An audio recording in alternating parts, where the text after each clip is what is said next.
एक हमारे पास nasal bleed को लेके बहुत कॉमनली क्वेश्चन आता है कि सर मेरे को बार बार नेजल ब्लीडिंग होती है, ऐसा क्यों हो रहा है? मैंने ट्रीटमेंट भी करा लिया, मैंने सब कुछ कर लिया। समझने की बात यह है कि नेजल ब्लीडिंग अपने आप में बीमारी नहीं है। नेजल ब्लीड किसी और छुपी हुई या बड़ी बीमारी का लक्षण है। जैसे कि अगर एक इंसान है जिसको बीपी की दिक्कत है, ब्लड प्रेशर ज्यादा होने से धीरे धीरे नाक के अंदर की नस कमजोर हो गई और वो नस एक पॉइंट पर फट गई। अब मैंने दूरबीन द्वारा या डॉक्टर ने दूरबीन द्वारा उसको सील भी कर दिया, तो वो नस तो सेटल्ड है। बट अगर हम ब्लड प्रेशर कंट्रोल नहीं करेंगे और बार बार बीपी ज्यादा चलता रहेगा, बीपी की दवाई रेगुलरली नहीं करेंगे, तो किसी ना किसी पॉइंट पे कोई और नस लीक हो जाएगी। हम कोई भी डॉक्टर सारी नसें बंद नहीं कर सकता, उससे नाक की ब्लड सप्लाई खत्म हो जाएगी, नाक डेड हो जाएगी।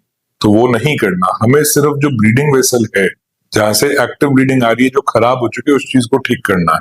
वो ठीक कर सकते हैं, बट अगर आगे बीपी कंट्रोल में नहीं रखा तो ये ब्लीडिंग बार बार चलती रहती। दूसरा कारण, कोई शुगर का मरीज है, शुगर कंट्रोल नहीं, अंदर की सारी स्किन खराब हुई पड़ी है, एक बार को ब्लीडिंग सेटल कर दी जाती है। अब वो भले पट्टी डाल के हो, भले ही वो कॉटरी करके हो, बट अगर हम कारण को खत्म नहीं करेंगे, लिवर की दिक्कत है, लंबे समय तक लिवर का सिरोसिस है, बहुत ज्यादा अल्कोहल कंज्यूम की हुई है किसी टाइम पे, अभी तक उसमें शरीर में असर है, कोई बहुत ज्यादा स्मोकिंग की हुई है, या कोई और ऐसी रेयर बीमारी है जिसमें खून पतला रहता है, या हार्ट की दिक्कत थी, छल्ले डले हुए, उसके बाद अभी भी खून पतला करने की दवाई चलती है, तो ऐसे लोगों में जो कारण है वो कारण बार बार ब्लीडिंग का बनता है।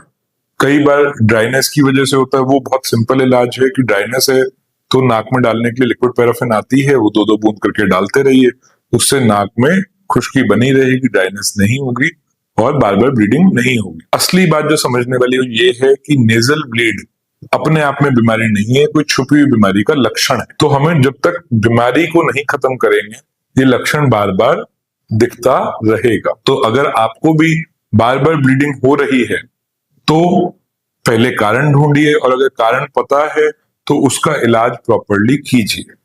अगर आपको इस बारे में कोई और जानकारी चाहिए तो नीचे कमेंट्स में पूछ सकते हैं। Thank you.